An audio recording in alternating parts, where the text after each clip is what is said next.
Come on.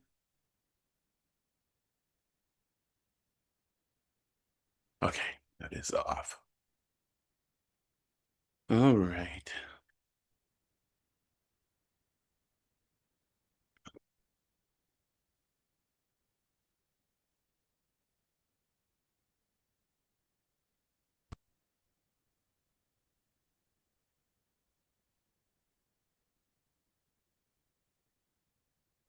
All right, I think we're good to go. All right, so what we're going to talk about is human growth and development, and I've included some discussion about human emotions and feelings in this section because it fits very well as we go through this topic.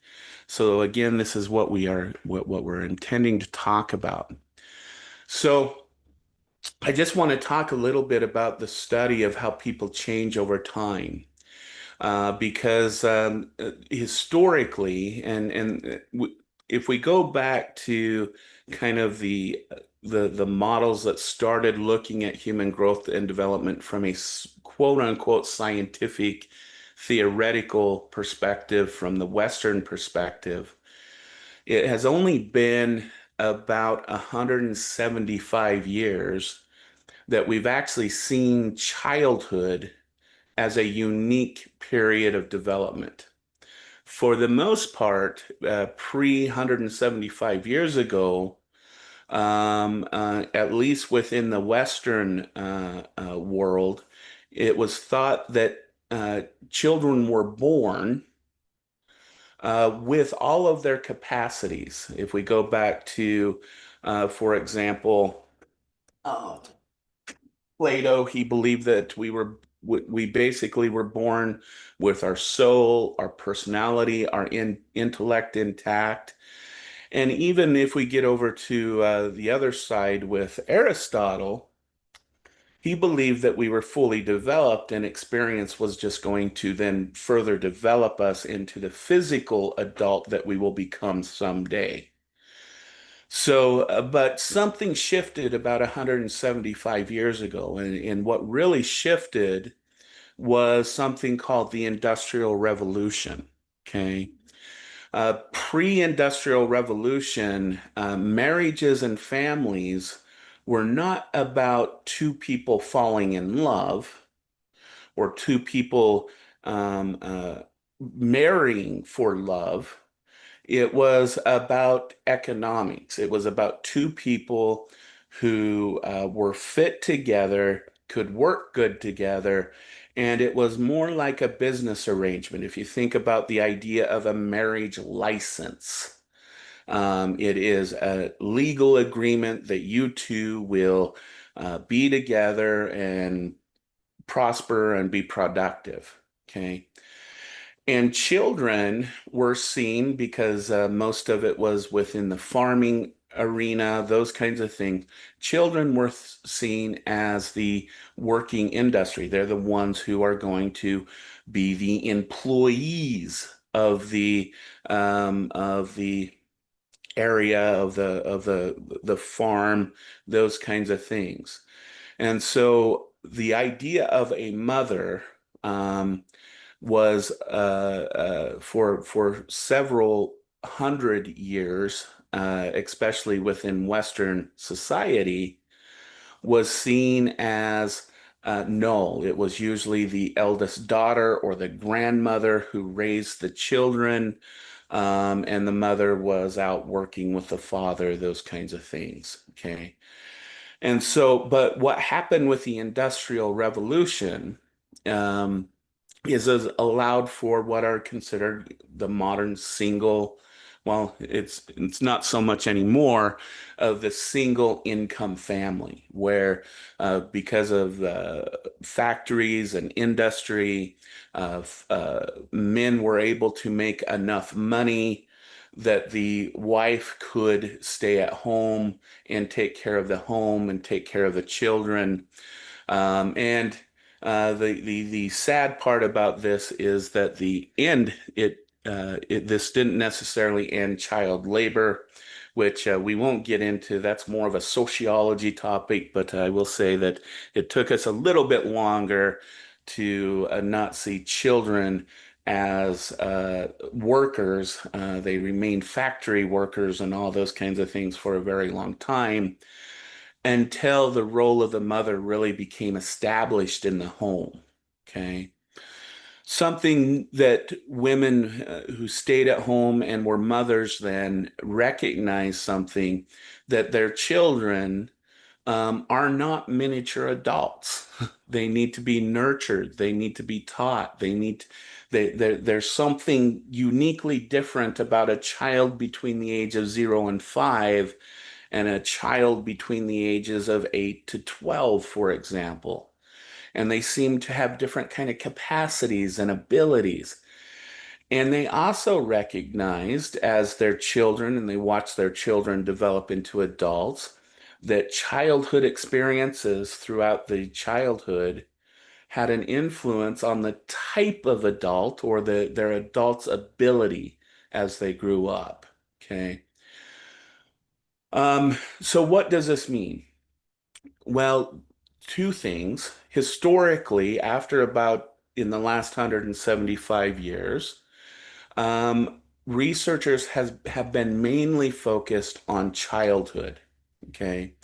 And we will see in one of our first theories by Sigmund Freud, he very much established that at the age of 18, you are an adult. And as an adult at 18, you have all of the capacities, your personality, your intellect, and then anything beyond that is you don't grow beyond that.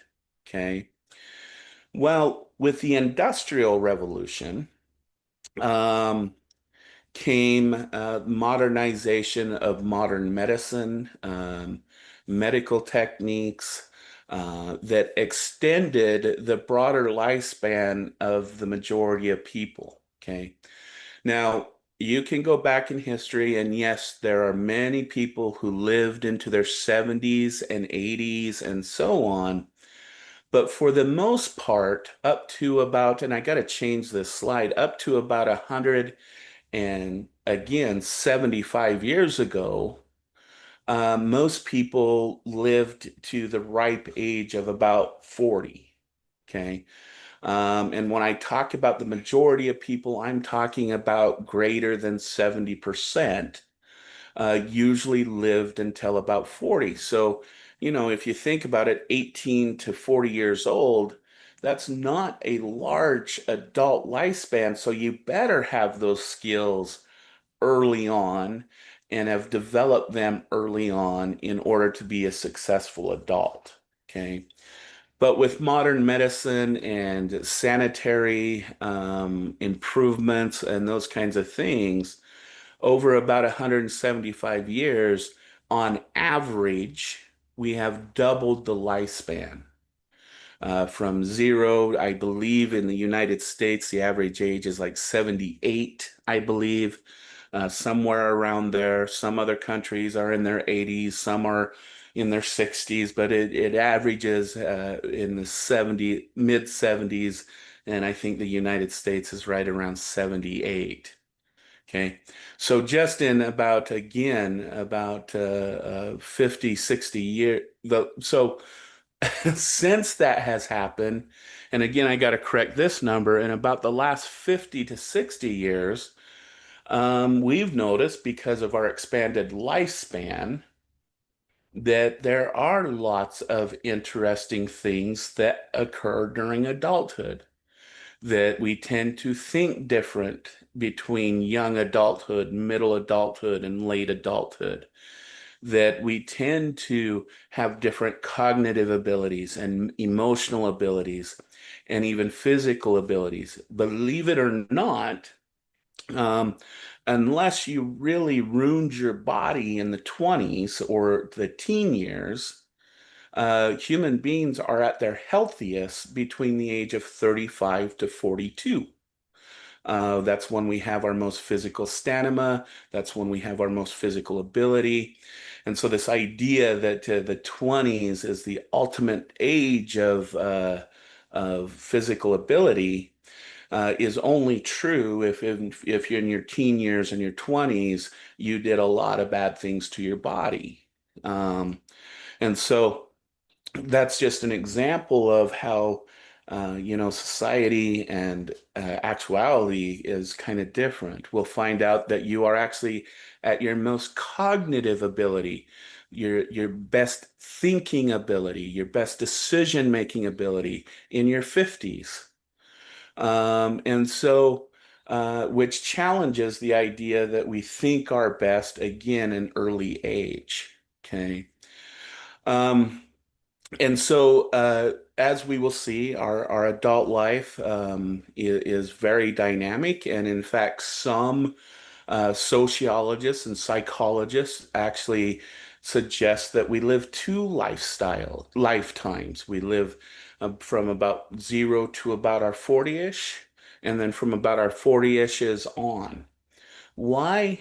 Because currently, in a lot of especially developed societies, we see about the age of about 35 to 45 tends to be when individuals go through significant changes. This is where we have the highest divorce rates. This is where we have the highest rates of children going into adults, but we also see a lot of dysfunction. We see a lot of addiction during this time. We see a lot of issues, and we see a lot of people, for example, doing job shifts. Besides students coming out of high school and going to college, the next largest age group that goes to college tends to be between 35 to 45. And so we see this kind of transition from this old life into a new life. For some, it's a difficult transition. For others, it's a life-changing transition. And so we will need to talk about that when we get to middle adulthood. I should note too that there are some cohort issues that we need to deal with. Now, what does the term cohort means? It means differences between generations. So differences between, for example, my generation, let's say 45 to 60, I'll use that number, would be a cohort, and we probably had a different experience when we were between the age of 15 and 30 than current individuals who are between the age of 15 to 30. Two different cohorts. Are there differences between those cohorts? And of course, if you look online, there's always, yeah, the Y generation, the F generation, lazy kids, rigid adults, all of those kinds of things are examples of cohort effects, but I will say a lot of them are riddled with errors and mistakes in thinking. Um, but I do want to talk about some cohort effects that do influence, and if you go into human growth and development or research into development, these are some things that you will be maybe looking at. Okay. So the first one would be the gap between physical development and psychological development. Okay. Physical development we will define as puberty, and we'll mark it at the time at which a female has her first menstrual cycle, and a male can ejaculate enough sperm to impregnate a female. Those are kind of some break-off points that have traditionally been used to determine the point of puberty, which is the transition between your child body and your adult body when you start getting adult secondary characteristics such as your breasts and body hair and all of those kinds of things. Um, and your adult physique. Okay, and generally I should note, and we'll note this when we go through this, puberty is about a 4 or 5 year thing. We just use those two cutoff points to kind of determine, kind of the point at which these things occur. Okay. If you were have taken this course 30 years ago, 40 years ago, 50 years ago, we would have said that the average age of puberty, quote unquote, as defined as I defined it earlier, would have been 12, 11, 12. Okay. Today, the average age is approaching near 10 years of age. So we're seeing with each generation cohort, the average age of puberty is getting younger and younger and younger. And indeed, it was, this was several years ago. I don't know if anyone else that has reported this. The youngest female that we've known who's gone through her first menstrual cycle was at about the age of 5. She was just under 5, 4 and 3/4, or about 5 years of age. Okay. Um, when I worked on child sexual abuse cases, the youngest girl that I worked with that had been sexually abused and impregnated by her abuser, she was at the age of 8 when she was impregnated, and she was 9 when she gave birth. And so we're seeing this trend of puberty becoming younger and younger and younger. Um, on the other side of it, though, is the psychological maturity. And psychological maturity, we can define it sociologically and then a simple psychological analogy. Okay.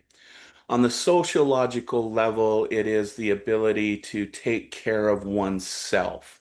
So it's the ability to provide yourself with shelter, food, via job, take care of yourself without much dependence on other individuals. It's if you have children, it's your ability to take care of your children and your needs as well. Um, and so it's kind of that kind of independence. You're producing a living, as you would say, in whatever context that would be in. Okay. On a psychological level, there's a really simple analogy that is used, and that is purchasing. Let's say you have $50, and um, your next paycheck. It's Friday, but your next paycheck isn't until next Friday. Okay. And you're at the mall and you find the most beautiful shirt in the world, and you're so excited about it, and it's even on sale for $50. Okay. However, you have an electric bill that is also $50 that is due on Monday. Okay. And what we find, and this has a lot to do with the development of the frontal cortex and reasoning ability, if you want to put it in brain terms, what would the psychologically mature person do? They would forgo the shirt, pay their electric bill, and maybe go back the following Friday when they got paid and hope that the shirt was still there. The psychologically in mature mind would buy the shirt with the idea that I'll worry and deal with the electric bill later on. But I really love this shirt. It's almost kind of that impulsivity type of action. Okay. So, and there's a lot of analogies that are used to kind of determine this in different research. This one's really simple, but then they get more complex and complex, but that's kind of a simple example. So, what do we find as far as psychological and social maturity? Is again, if you would have taken this class 30, 40, 50 years ago, 18, 16 to 18, 18 usually was about the age. And then about 20, 30 years ago, it was 21, 22. And currently it's 26, kind of approaching 27 on average. Okay. Now, before I insult anybody in the class, I hope that if you have started the beyond research, beyond lecture thing on research, when I talk about average and mean, I'm talking about 50% of individuals. Okay. So 27, 50% develop slightly under that age, and 50% develop after that age. It doesn't mean that if you have all of these things at the age of 21, that I'm calling you immature. So don't think that there's a whole spread of these things. The other reason why I'm telling you this is that there's a gender difference on averages as well. Okay. For example, with females and women, we find psychological maturation occurring at about the age of 21. With men, we're finding that the average age is around 34. And so, hence, the average age is 27. Okay. Now, there's again, it's an average. I know there's plenty of young guys in this room that probably have a job and take care of themselves and everything else. And there might be women in the room that might struggle with it after the age of 21, and you're wondering what's wrong with me. There's nothing wrong. These are averages. But the question that is becoming kind of in the literature is why is it that we're physically developing, especially here in the United States, at younger and younger ages, but we're psychologically developing at later and later ages? Now, you may assume, oh my gosh, look at this. This is horrible. And people in the higher generations go, aha, that's why these younger people are the way they are.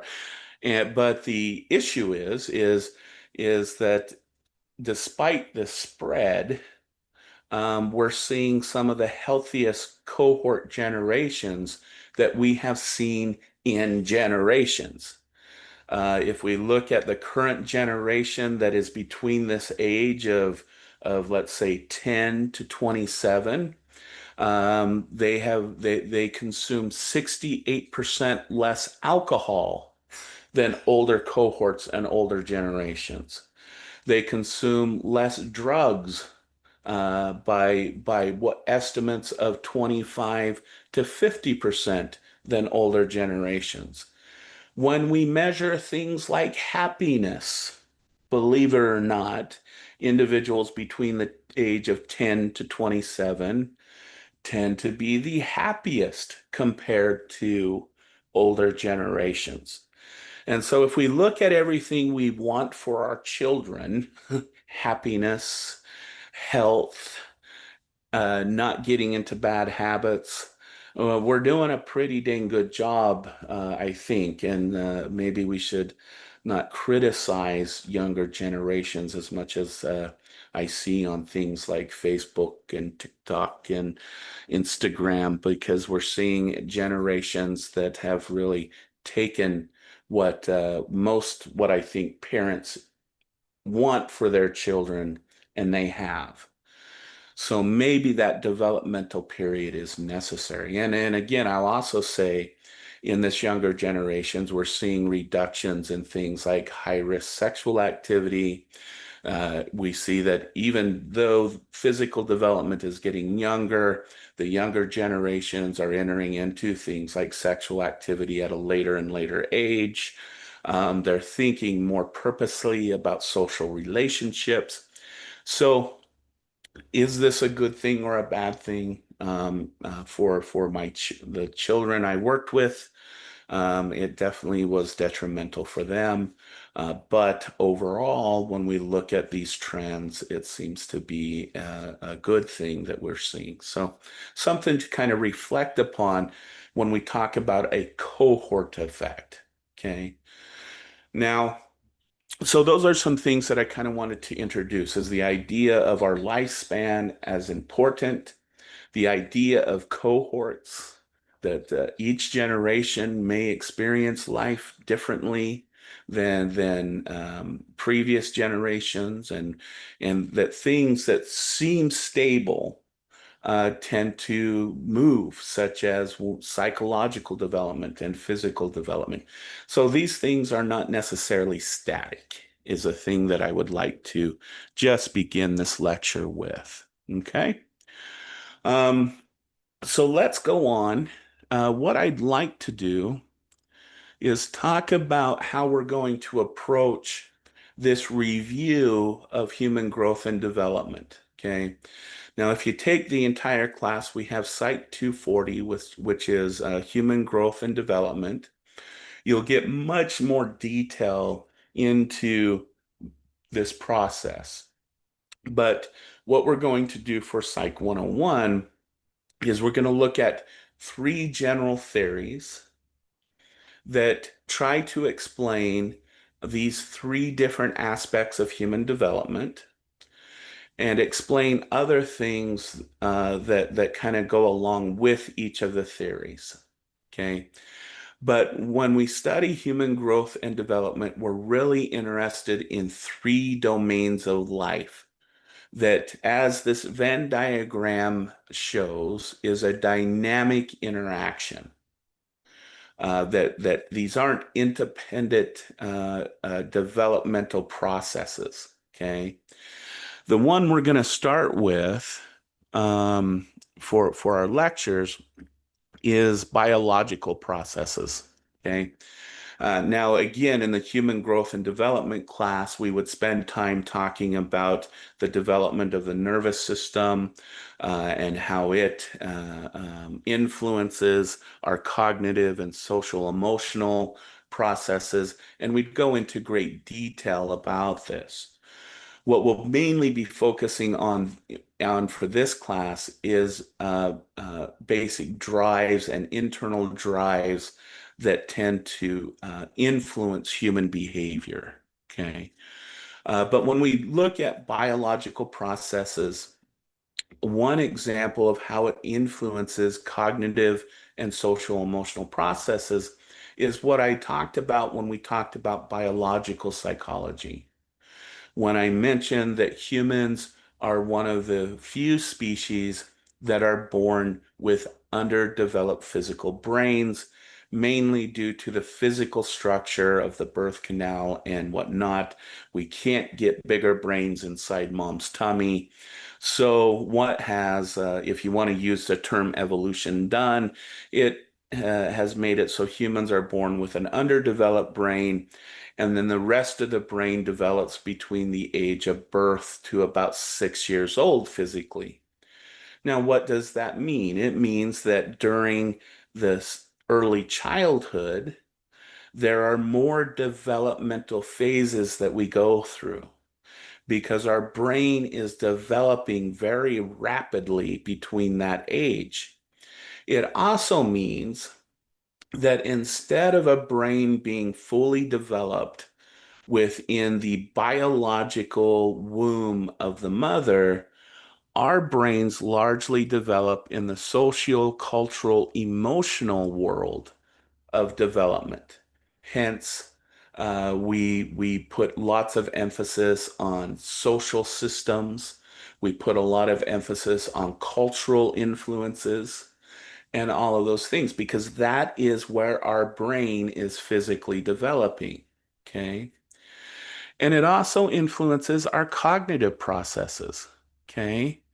A rapidly developing brain, which is, remember, largely an unmyelinated brain from our conversation in biological psychology, is a brain that is a sponge. It is a sponge for language. It's a sponge for development. It's a sponge for problem solving and reasoning. And again, we'll see in early childhood that we go through a lot more cognitive developmental processes than, say, later in adulthood, which there are still some cognitive changes, but that's where a lot of rapid development occurs. So this is an example from early childhood.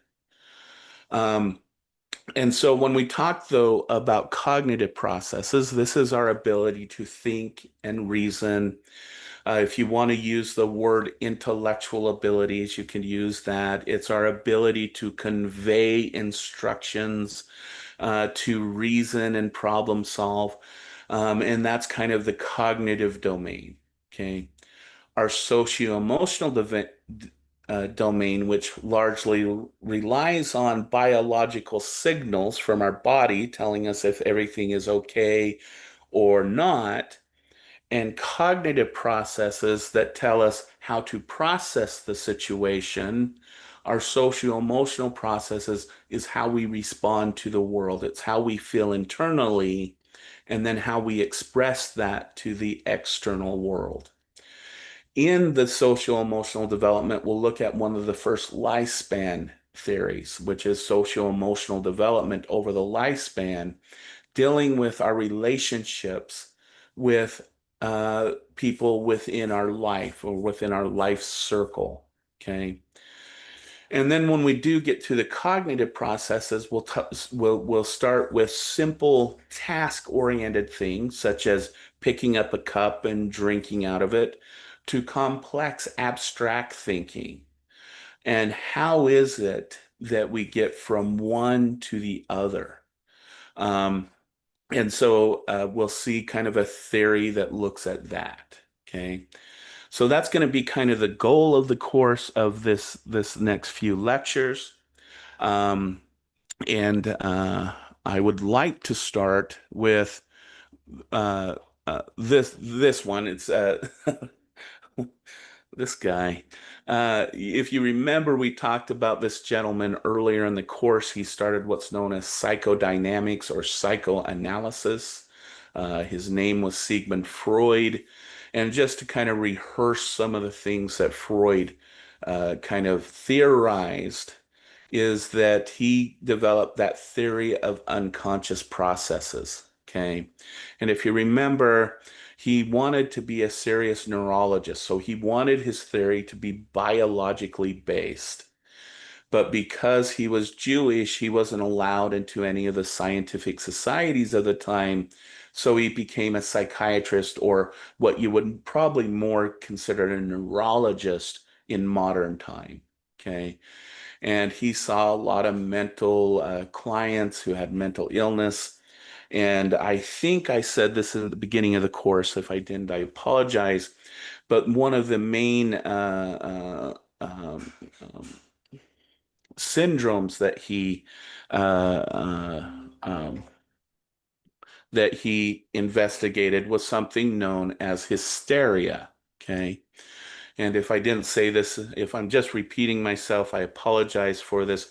Hysteria at that time was seen as mainly a female disorder, that was caused by, if you want to use the Latin Greek term hysta or hysta, which means the female sexual organs.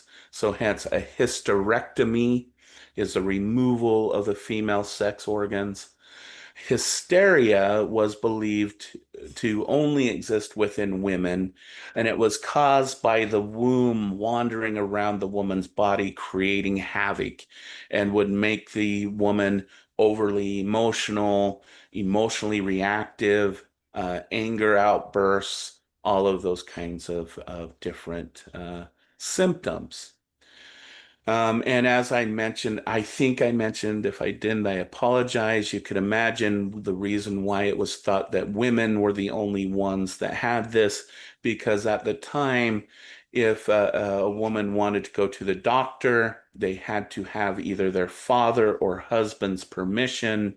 So you can imagine a man, his wife is being what he would consider emotionally out of control. He's going to send her to the doctor.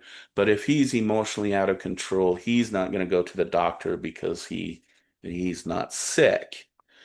Um, I will tell the research that was done kind of looking at hysteria in the 1950s and 1960s actually indicated that hysteria was present equally between men and women. Men were just as prone to hysterical outbursts as women were, and so it's kind of a historical issue of why it was seen as just a female disorder. Um, but this is also why if we have terms like hysterical, that person is being hysterical, that comedian, you will love him, he was hysterical.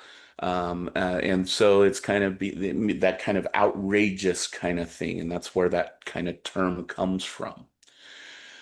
But where did Freud think that hysteria developed is through his colleague, really started with his colleague John Brunner, who had a famous client who came to him basically one day and said, "Hey, I'm referring all my friends to you." And Bruner was kind of confused at the time because he's like, I haven't prescribed anything to you. And she said, I know, but for some reason I'll come talk to you. And after leaving, my symptoms are relieved for 3, 4 weeks. And then they come back and I come back and see you, and they're relieved for 3 or 4 more weeks. And Bruner kind of got with Freud, and they developed this theory that known as the talking cure. If you want to follow this lineage through Western medicine, the talking cure is going to become psychoanalysis, which is going to become psychotherapy, which is going to become counseling in the Western sense. And so it really, from a Western medicine perspective, that's kind of where counseling and therapy has its roots. Um, but what we have at this time is, I think, kind of a genius Sigmund Freud who said, well, we're the experts in this, so we must have access to something that our clients don't have access to, that provides them with insight about what they're going through. And he's going to name this process unconscious processes. That if you think about stigma of mental health today, one of the biggest stigma is the belief that a common person can't help someone going through psychological crisis. We need to send them to an expert that has some insight about their psychological condition. This comes from Sigmund Freud, this idea that you have to go to a trained professional who will access somehow something you don't know about yourself and then will be able to fix you. Sigmund Freud called this unconscious processes. Okay. Now, I presented this as a biological theory, and I want to keep along those lines because Freud believed himself as a scientist and a biologist and neurologist. And so he, at the time, was reading a lot on evolutionary theory, and he came to believe that our unconscious mind must be driven by some very basic instincts that every human being has. And through his work with his clients and individuals he worked with, he narrowed it down to what's known as Eros and Thanatos. Eros is what's known as the life instinct. Thanatos, if you've watched the Marvels, is the death instinct. If you want to know how Thanatos got his name in the Marvel comics, there you go. But Eros, but those are broad things. What is life? What is death?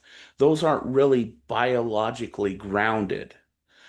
So Freud is going to narrow Eros to our sexual drive, our drive to reproduce, to create life.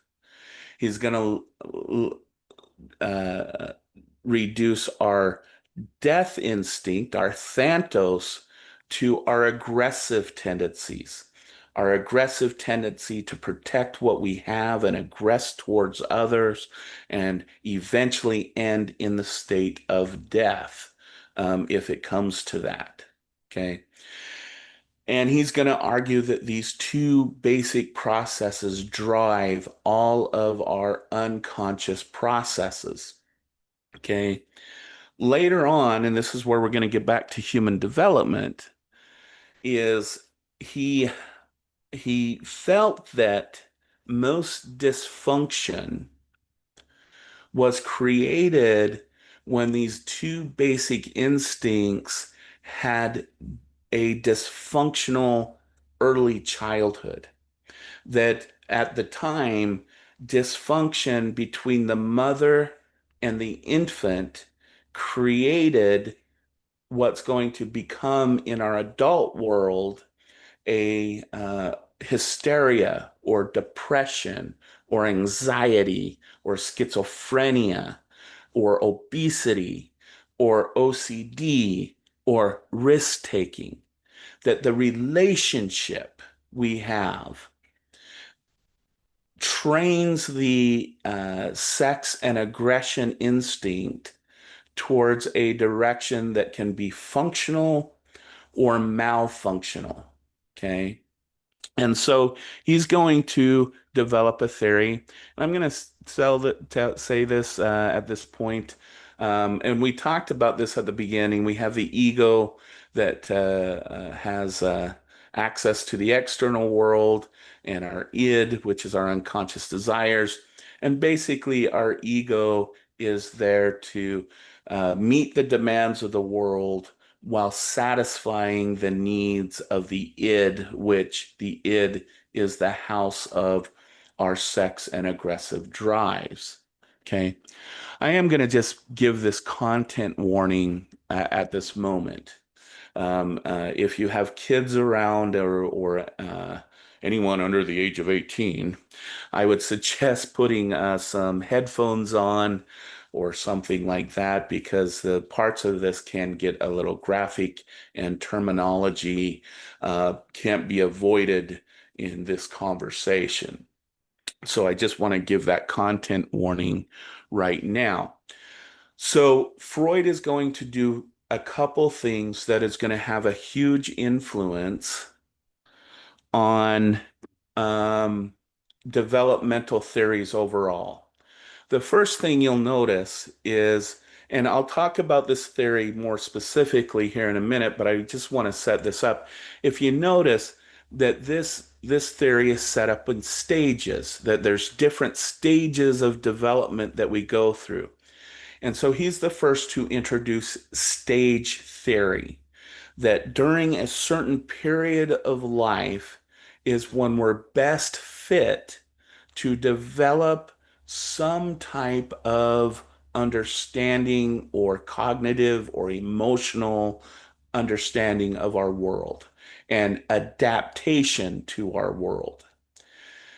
The other thing that he introduced that you'll see very common in developmental theory is conflict.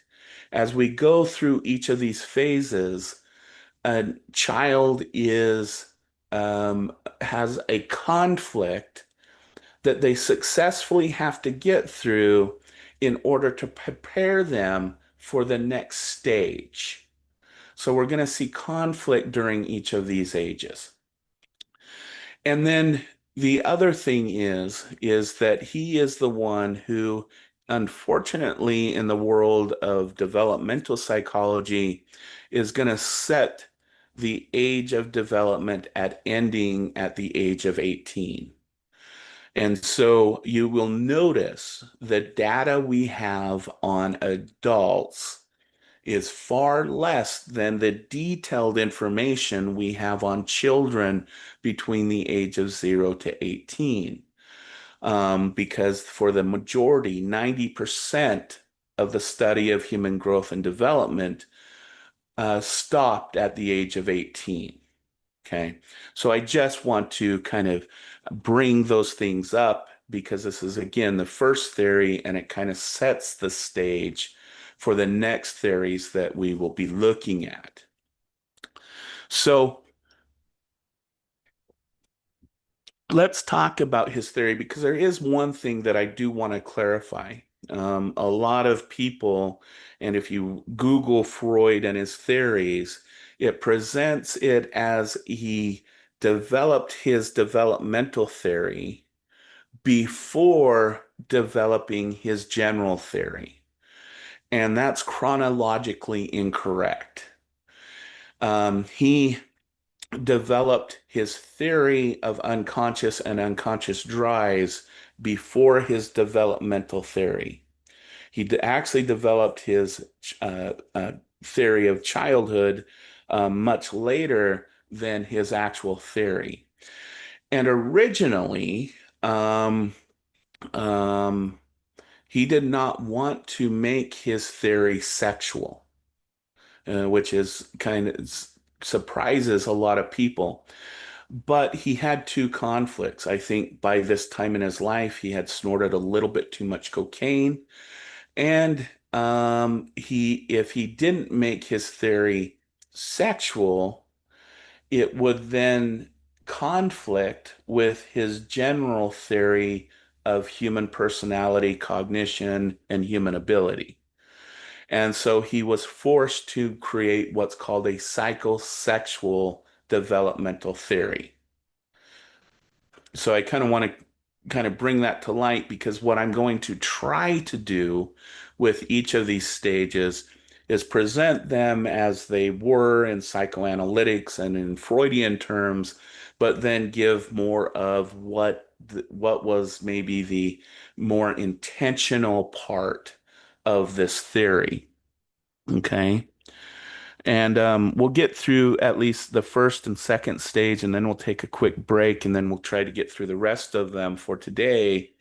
But let's kind of go through this and try to get a little bit, and then we'll stop at around 6:20, take a 10-minute break, and come back and finish these stages, and hopefully introduce the next theory before we end tonight. So what Freud theorized during development is that there are different erogenous zones that uh,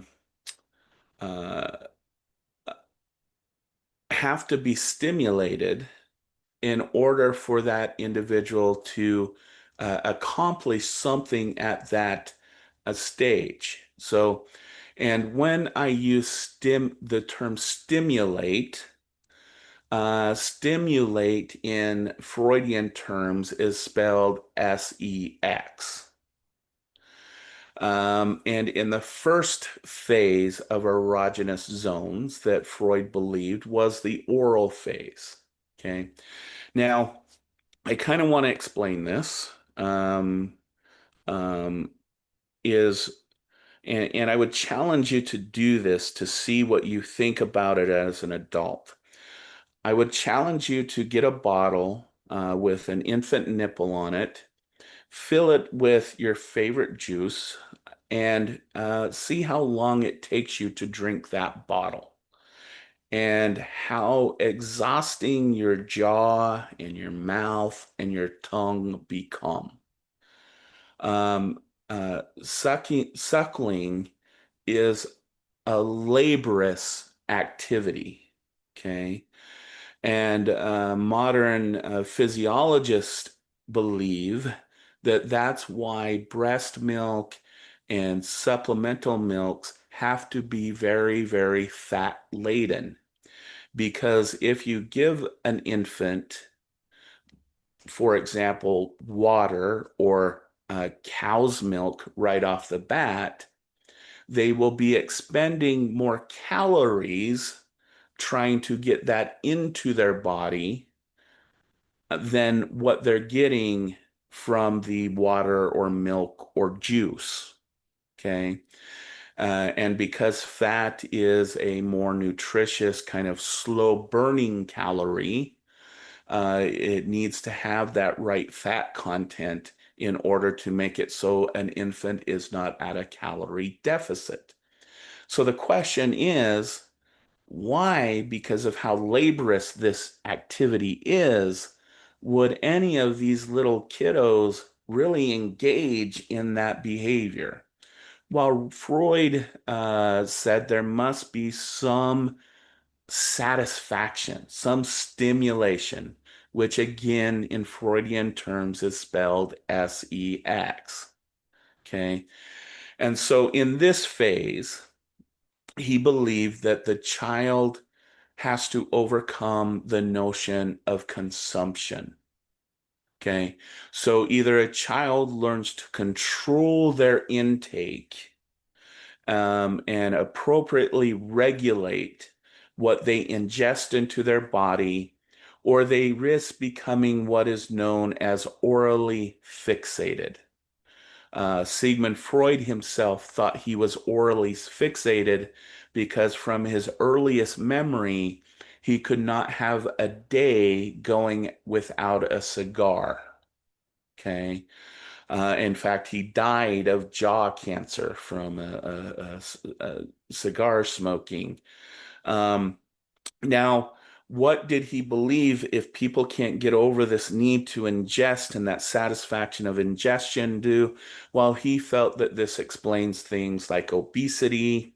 This explains things like addiction. This is someone who, a hoarder would be an example of someone, according to Freud, that is orally fixated. And it occurs in this relationship with mom, who's supposed to be training the infant on how to appropriately satisfy that feeding need. Okay. Now, what is the connection between this oral phase and even modern medicine? Well, there's a lot of doctors and nutritionists and health professionals who claim that people are obese because they overeat. And while that may be true for a portion of people who are obese, we actually find that individuals who are obese eat no more or no less than people who are non-obese. So the idea that people who are obese overconsume calories, I am telling you, you are a Sigmund Freud. And that belief has become so deeply entrenched because of this that even in modern times, it's taught in textbooks and everything else, despite the scientific evidence that that's not true, except for, again, a portion of the population. But on the other hand, there's a portion of the population who we call anorexic and bulimic who refuse to eat.